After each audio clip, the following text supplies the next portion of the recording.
दुनिया के सबसे पहले गणराज्य को स्थापित करने वाला बिहार राजनीतिक रूप से बड़ी उर्वरा धरती है और यहाँ चुनाव जब आते हैं तो राजनीति की अलग अलग धाराएं, विचारधाराएं और अलग अलग तरह के सोच पैदा होते हैं। जो सत्ता में हैं वो कितने संतुष्ट होते हैं और जो विपक्ष में हैं उनका कितना दावा मजबूत है, इन सब बातों का भी चर्चा होते रहता है। आपको बता दें कि चुनाव जैसे जैसे नज़दीक आ रहा है, भारत लाइव की खबरों पे धीरे धीरे मुहर लगता जा रहा है। आपको एक बार फिर बता दें कि हमने बहुत सारी बातें कही थी। संपादक नमन मिश्रा जी ने इस बात को लेकर के कई बार अपने विश्लेषण के दौरान कहा था कि बिहार में जो सत्ता में लोग बैठे हुए हैं वो जितना भी मजबूत दावा कर लें पर उनमें भी कहीं ना कहीं संशय की स्थिति है। हालांकि आपको याद होगा कि जदयू ने इस चुनावी रण से पहले साल के शुरुआती दौर में ही एक बड़ा पोस्टर लगाया था भय बनाम भरोसा का। हमने उस पोस्टर का पूरा विवेचना किया था और ये बताया था कि ये बहुत जल्दबाजी है। कौन भय पैदा कर रहा है और किस पर भरोसा किया जाए ये अभी कहना मुश्किल है। अब इन सब बातों का धीरे धीरे प्रमाण सामने आने लगा है। सूत्रों के मिली खबर के अनुसार आपको बता दें कि हमने एक खबर और चलाई थी। हमने एक खबर चलाया था कि जो भी लोग सत्ता में बैठे हुए हैं उन्हें चुनाव जिन लोगों को लड़ना है, जिन लोगों को एमएलए का चुनाव लड़ना है, विधायक बनना है या जो मंत्री हैं जो एमएलए सीट जीत करके आए हैं, हम एमएलसी की बात नहीं कर रहे हैं। हम बात कर रहे हैं, एमएलसी तो नीतीश कुमार के कृपा पात्र होते हैं। कुछ ऐसी सीटें भी एमएलसी की हैं जो चुन करके भी आते हैं, लेकिन अधिकतर सीटें कृपा पात्र होते हैं अपने पार्टी और अपने दल के मुखिया के। आरजेडी हो, जेडीयू हो, बीजेपी हो या कांग्रेस हो, कोई भी पार्टी हो, वो अपने लोगों को जो काम करते हैं या जिन पर भरोसा होता है उन्हें एमएलसी बनाती है।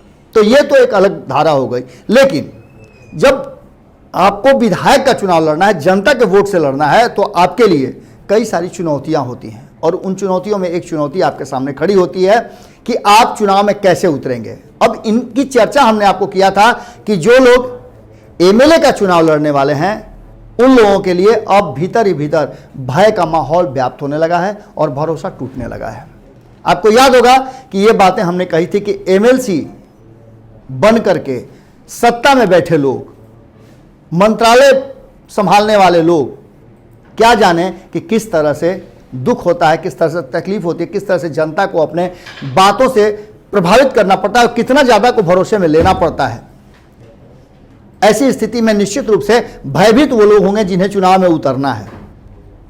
ये सारी बातें आपके सामने है। एक ऑडियो जिसको कहा जा रहा है कृष्णनंदन वर्मा का है, वो बड़ी तेजी से वायरल हो रहा है सोशल मीडिया पे और कहा यह जा रहा है कि चुनावी चर्चा के दौरान उन्होंने भयभीत तरीके से भरोसा डगमगाने की बात कही थी और उन्होंने एक और हमारी खबर पे मुहर इससे लगती है। अगर ये सच है तो या नहीं है तो भी जो ऑफ द रिकॉर्ड भी हमारी बातें हो रही हैं, जो इस बार चुनाव लड़ने वाले लोग हैं उनसे बातें हो रही हैं, तो एक बात तो पक्का पता चल रहा है कि लोग भयभीत जरूर हैं कि जनता ने चुप्पी साध ली है और ऐसी स्थिति में जो जातीय समीकरण है वो भी सामने आ रहा है।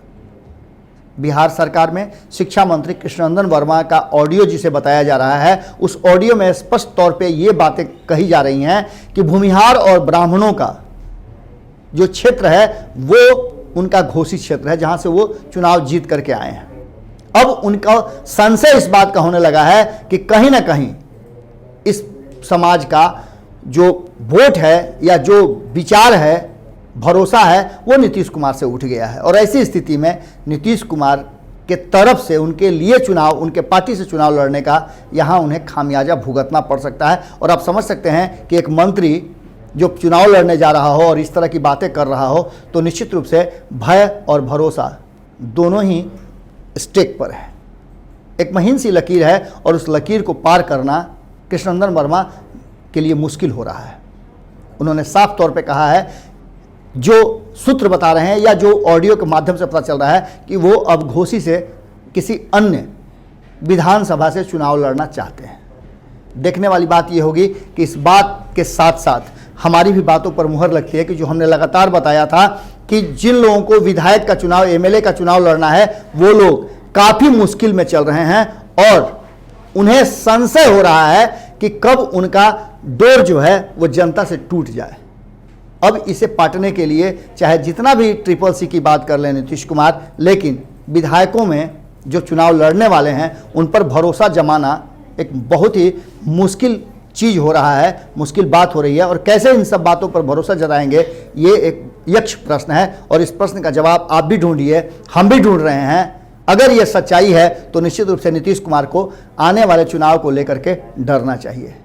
फिर मिलते हैं किसी खबर के साथ। यदि आपने हमारा चैनल सब्सक्राइब नहीं किया है तो जरूर कर लीजिएगा, क्योंकि अभी तो शुरुआत है। हमारी टीम एक बड़ा सर्वे कर रही है और उस सर्वे का जब रिजल्ट आपको देंगे कि 243 सीटों पर कौन कहां से कितना मजबूत है, तो आप भी दांतों तले उंगलियां जरूर रख लेंगे। नमस्कार। बढ़ाएं अपना कदम सक्सेस की ओर शिखर करियर इंस्टीट्यूट के साथ। शिखर करियर इंस्टीट्यूट पूर्वी भारत में एकमात्र कोचिंग संस्थान जो एक्सक्लूसिवली है मेडिकल एंट्रेंस एग्जाम के लिए।